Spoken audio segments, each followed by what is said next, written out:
The carpet was perfect. And now there's a stain by the carpet made by a drink spill or a pet accident or something you can't even remember what had happened. Move out is in 4 months and you already know what's coming. A charge on your final bill for carpet damage that you never agreed to and can't argue with because it's just sitting there on the floor as proof. Here's the part that makes people panic. They Google it and every answer says the same thing. Rent a carpet cleaner. So they check the price, $60, $80, sometimes over $100 a day, and that's before the cleaning solution, before the deposit, before you haul a 40-pound machine up 2 flights of stairs for a stain the size of a dinner plate. Tonight I'm going to show you the $4 mix that pulls out wine, coffee, grease, and pet stains without a rental, without a machine, and without your landlord ever knowing anything happened. I'm also going to show you the one thing almost nobody tells renters about old stains, the reason they keep coming back even after you scrub them out, and the trick professional cleaners use that costs you nothing. If you're new here, hit subscribe and drop a comment telling me what's currently sitting on your carpet that you're dreading dealing with. I read every one, and honestly, some of the stories are wild. Let's get into it. A full day rental for a standard machine runs $30 to $50 just for the machine. Add the cleaning solution and you're closer to $60. Want the professional grade unit, the kind actual cleaning companies use? You're looking at $60 to $100 a day, and that's not including a deposit some stores require just to walk out the door with it. Compare that to hiring an actual carpet cleaning company. That's $300 to $600 for a full service. So renting looks like the smart middle ground, right? Except you're renting a machine built to clean an entire house, to deal with 3 stains in one bedroom. It's like renting a cement mixer to patch one crack in your driveway. You're paying for capacity you don't need, hauling equipment you'll use for 20 minutes, and still doing all the labor yourself. And here's what nobody mentions. Those machines can actually make things worse if you don't know what you're doing, which we'll get to in a minute. Most people think a stain is just dried up liquid sitting on top of your carpet. It's not. Give a spill enough time and it stops being a mess and starts being a chemical reaction. Coffee, tea, wine, and juice all contain something called tannins. Tannins are natural plant compounds, and when they hit a warm liquid, the heat opens up the carpet fibers and lets the tannins sink deep inside instead of sitting on the surface. Once it's in there, it starts to Ike-site index sex 13 1016 1 bind to the fiber, and over time, oxidation changes the stain's chemical makeup, so it becomes even harder for basic cleaners to touch. I/site. That's why a wine spill you deal with in the first hour comes out with almost nothing, but the same spill after 2 days feels permanent. It's not the same stain anymore, it's had time to change, and there's a second problem that catches people off guard every single time. You clean a stain, it disappears, and a few days later, it's back, sometimes bigger than before. That's called wicking. The stain never actually left, some of it soaked down into the carpet backing, and as the carpet dries, moisture pulls that leftover residue back up to the surface where it dries again and reappears. You didn't fail to clean it, you just didn't get all of it, and the carpet did the rest of the work bringing it back. Once you understand both of those things, tannins bonding into the fiber and wicking pulling residue back up, the whole approach to stain removal changes. You're not just wiping a surface, you're pulling something out from underneath it and making sure it doesn't have a way back up. This is the one recipe that handles almost everything, and it costs about $4 in ingredients you probably already own. In a small bowl, mix 1 cup of warm water, 1 tablespoon of white vinegar, and a few drops of dish soap. That's it. Warm water starts loosening whatever's dried into the fiber.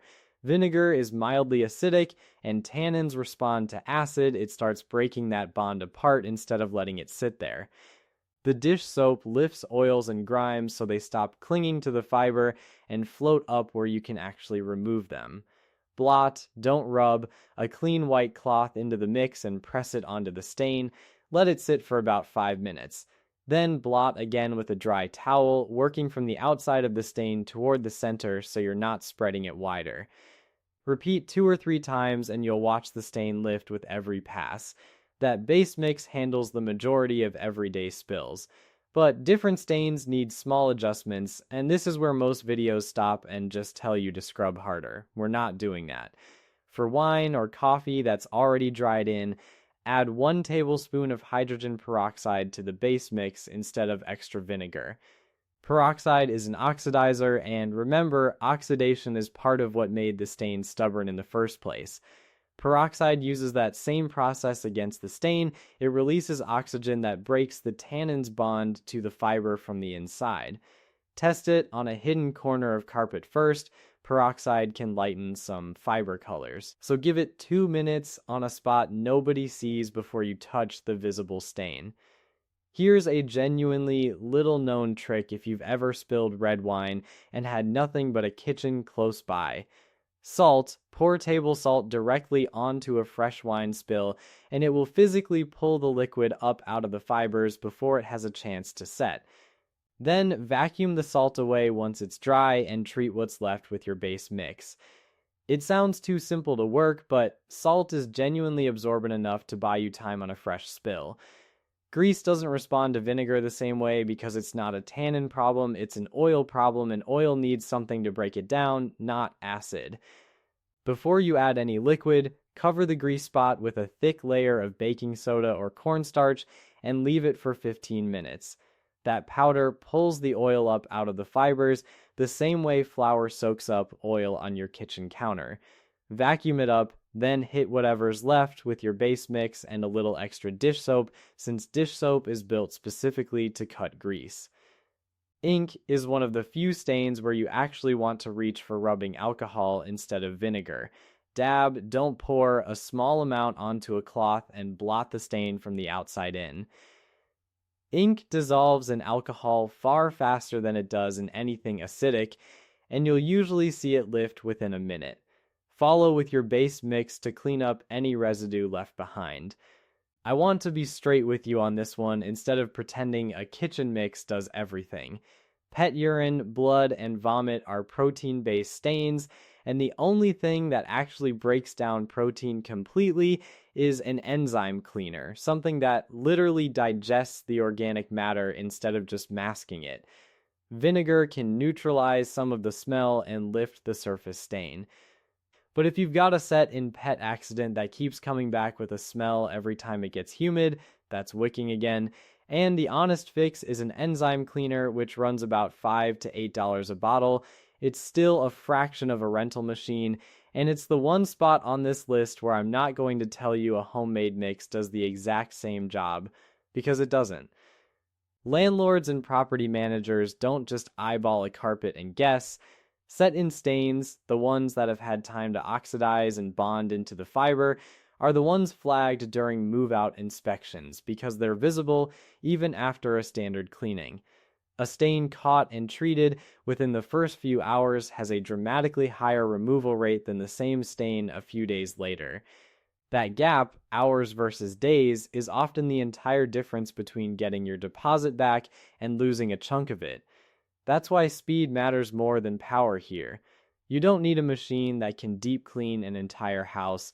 You need to treat the spot before it becomes a chemical problem instead of a liquid one. Rental machines and a lot of store-bought sprays actually work against you here, and this is the part almost nobody explains. Scrubbing hard pushes the stain deeper into the backing instead of lifting it out, and it can physically damage the carpet fibers, which is exactly the kind of thing that shows up as damage on an inspection. Soaking the carpet with too much water creates the perfect setup for wicking to pull the stain right back to the surface once it dries, and in bad cases, it soaks into the padding underneath, where it can sit and start smelling long after the visible stain is gone. So the goal is never more liquid and more force, it's less liquid, more patience. And always pulling outward from the edge of the stain instead of grinding it into the center. Here's how it all fits together. Fresh spill, blot immediately, salt for wine if you've got nothing else on hand, base mix of warm water, vinegar, and dish soap for everyday stains, swap vinegar for peroxide on set and tannin stains like coffee and wine, baking soda first for anything greasy, rubbing alcohol for ink. Enzyme cleaner, the one exception for anything organic like pet accidents or blood. Blot outward, never scrub, and never soak the carpet more than you have to. Every piece of that system costs less than a single day of renting a machine, and most of it you already have in your kitchen right now. First, test everything on a hidden patch of carpet before you touch a visible stain, especially the peroxide. Some fibers and dyes react differently, and you want to know that in a closet corner, not in the middle of your living room. Second, the sooner you treat a spill, the less work any of this takes. A fresh stain might need 1 pass. A stain that's been sitting for a week might need 3 or 4, and that's not the mix failing, that's just how much deeper it had time to set. Patience gets you the rest of the way there. Hit that like button if this saves you a rental fee, and drop a comment telling me which stain you're dealing with right now. I'll try to help. Share this with anyone you know who's renting and quietly stressing about their deposit. Click the next video on your screen for more of these, and subscribe to Clem Reveals if you haven't already. Take care, I'll see you in the next one.